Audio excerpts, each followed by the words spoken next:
J'ai couché avec un cadavre vivant pour être une grande influenceuse. La famille, l'histoire mystique de sorcellerie que je vais vous raconter aujourd'hui. Vous allez comprendre que derrière tout succès, il y a toujours un prix à payer.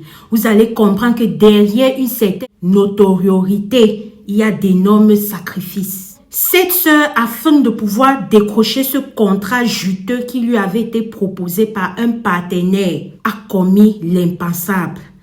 Voici son histoire.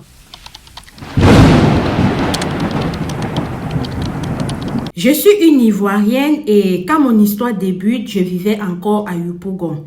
Étant d'une famille qui n'était pas vraiment aisée, je me suis décidée et je me suis même dit que non, je ne vais pas rester dans ça. Je vais me battre, je vais grouiller autant que je peux pour pouvoir me faire ma part de place au soleil. Et j'ai regardé à gauche, j'ai regardé à droite. Vu que côté travail, ce que je gagnais ne me faisait pas remporter grand chose. Ce que je gagnais m'aidait, mais pas à la hauteur de ce que je voulais. C'est comme ça que j'ai décidé que je vais aussi, histoire de voir, me lancer sur les réseaux sociaux. Avant de me lancer sur les réseaux sociaux, j'ai essayé un peu de regarder que quel est le réseau où si je me lance, je pourrais facilement percer, je pourrais facilement être repéré, je pourrais facilement me faire un nom. C'est ainsi que après avoir étudié un peu tous les réseaux que vous connaissez là, j'ai décidé d'ouvrir un compte sur TikTok.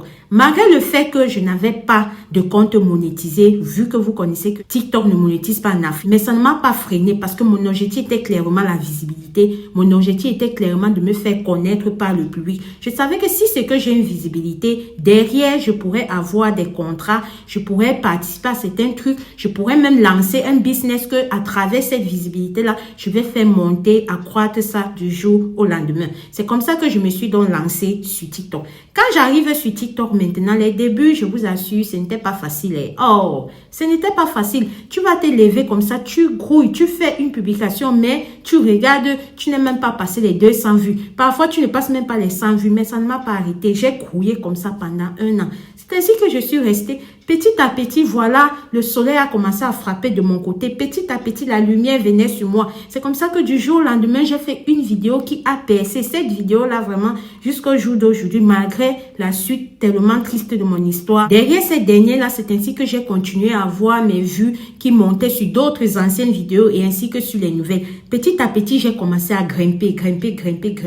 Quand j'ai atteint mon 1 million d'abonnés, c'est comme ça qu'à ma grande surprise, je suis restée un jour. J'ai vu une grande entreprise de mon pays qui est venue vers moi pour des besoins de partenariat, pour des besoins de publicité. Moi, étant toute contente, voilà, j'étais même toute excitée, si on va même dire maladroite, parce que c'était la première fois, je ne savais pas comment faire. Donc, j'étais toute, voilà, contente et tout. C'est comme ça qu'ils m'ont dit, OK, pour qu'on puisse en parler du contrat et tout, il faudrait qu'on puisse prendre rendez-vous telle place, à telle période. C'est comme ça que je suis partie au rendez-vous et tout. Quand j'arrive au rendez-vous, voilà, j'ai rencontré le directeur. Je suis même pas passée par les intermédiaires. C'est le directeur qui m'a directement pris dans son cabinet. Alors, quand il m'a pris dans son cabinet, il m'a expliqué un peu les termes du contrat et tout, sur quelle période est-ce qu'ils aimeraient que je puisse faire leur publicité et tout. Et ils m'ont demandé combien est-ce que ça va coûter. Je vous ai dit au début que moi, c'était la première fois. J'étais toute contente. Je ne connaissais même pas quoi faire, quoi dire. J'étais seulement contente de pouvoir être l'égérie de cette marque-là, cette grande marque de mon pays et de pouvoir enfin faire un placement sur ma page. C'est ainsi qu'il a dit que pour ce contrat, vous pouvez me donner 200 000. Le monsieur est resté, me regarde, il se marie. 200 000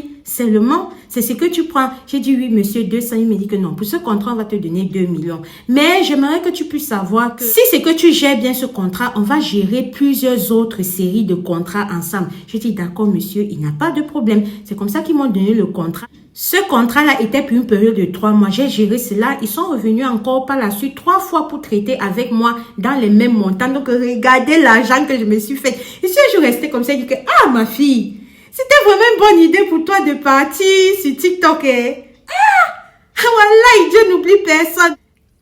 Non, l'affaire là, ouais, ça c'est du bon. Il y a Dieu dedans. C'est comme ça que je suis restée. Maintenant, le prochain tour que les gens m'ont appelé pour un contrat, Ils m'ont fait comprendre que voilà, tu sais, ça fait un moment qu'on traite avec toi et on peut considérer que tu es de la famille. On a un autre gros contrat sur les mains qui va te donner quelque chose comme 10 millions. Mais pour que tu puisses faire cela, il faudrait que tu mourres avec un cadavre vivant. Je suis restée comme ça. Sur le coup, ça m'a beaucoup secoué. J'ai dit, est-ce que vous me donnez le temps de réfléchir? Ils ont dit non, on ne te donne pas plus de 4 heures de réfléchir. Vu qu'à l'heure où on avait la réunion, là, c'était à quelque chose comme 20 heures. Ils ont dit qu'ils ne me donnent pas plus de 4 heures. Je suis restée, je suis sortie un peu, histoire de tourner, histoire de voir et tout et tout. J'avais pris goût. Je ne sais pas si c'est que j'avais été possédée ou pas, mais ce que je sais, c'est que je suis rentrée en moins de 4 heures. Je les ai dit que j'acceptais. Je vous assure que quand je l'ai fait, après l'argent que j'ai reçu, c'est comme ça qu'au niveau même de ma notoriété, ça a encore grimpé. Au niveau de mon influence, ça a encore grimpé. Je faisais maintenant les voyages à Dubaï. Je faisais les voyages à Monaco. J'ai dit Monaco, moi, la petite fille de Yopougon. Je partais déjà à des endroits que je ne pouvais même pas imaginer. On m'invitait à certains galas que je ne pouvais même pas imaginer me retrouver là-bas. J'étais devenue une influenceuse pleine à 100%. Mais ce qui se passe, c'est que, comme je vous ai dit, quand on donne, on récupère d'une autre manière. Et pour pouvoir rester l'égérie de ces gens, c'est comme ça que de plus en plus, on me posait des conditions que je n'arrivais plus à supporter. De plus en plus, on me donnait des conditions que quand je restais comme ça là, ça me pesait. Parce que même mes nuits, je n'arrivais plus à dormir. Même mes journées, j'étais hantée. Et ne pouvant plus supporter, c'est comme ça que j'ai décidé que je vais aller voir un pasteur. Quand je suis arrivée chez le pasteur, je lui ai tout expliqué. Il m'a dit que ma fille, tu sais que ce que tu as fait n'est pas bien. Mais il n'y a rien que l'Éternel ne puisse faire pour toi. Vu que toi-même tu as porté tes pieds pour venir te confesser, on va essayer de voir comment est-ce qu'on peut te sortir de cette situation. C'est comme ça que j'ai commencé les prières avec le monsieur et au jour d'aujourd'hui, j'ai tout perdu de ce que j'ai gagné. Je vous assure, j'ai tout perdu. Pour ceux-là qui se demandent quel est mon compte, il est très simple. Je vous ai dit, je ne faisais que la publicité, les vidéos, les placements d'une seule compagnie. Donc, si c'est que vous regardez bien, je suis sûre que plusieurs d'entre vous allez savoir qui je suis. Je suis sûre que plusieurs d'entre vous allez savoir quel est mon compte TikTok. Réfléchissez un peu, chers Ivoiriens. S'il y a des étrangers qui me suivaient aussi, vous allez pouvoir vous rappeler. Mais je suis sûre que tout Ivoirien qui se dit Ivoirien doit savoir qui je suis. Vraiment, je remercie l'Éternel une fois de plus de m'avoir récupéré. Comme je vous disais tantôt, j'ai tout perdu, tout de chez tout. Moi qui vivais désormais hors de Yopougon, dans les quartiers chics de mon pays, me voilà, je suis rentrée à Yopougon. Me voilà, je vis dans une carabote là-bas. Je suis là-bas. Ma vie ne ressemble plus à rien. Je n'arrive même plus à garder un homme dans ma vie. On dirait que quand je marche, c'est comme si je repousse. On dirait que quand je marche, c'est comme si j'ai un truc qui ferme mon visage. Genre, ne me regarde pas. Je ne sais pas si c'est le fait d'avoir Mougou avec le cadavre là. Je ne sais pas si ce sont les autres conditions que je ne peux même pas vous dire, dont je n'ai même pas le courage. Je ne sais pas, mais si j'ai tenu à partager mon histoire, c'est pour sensibiliser.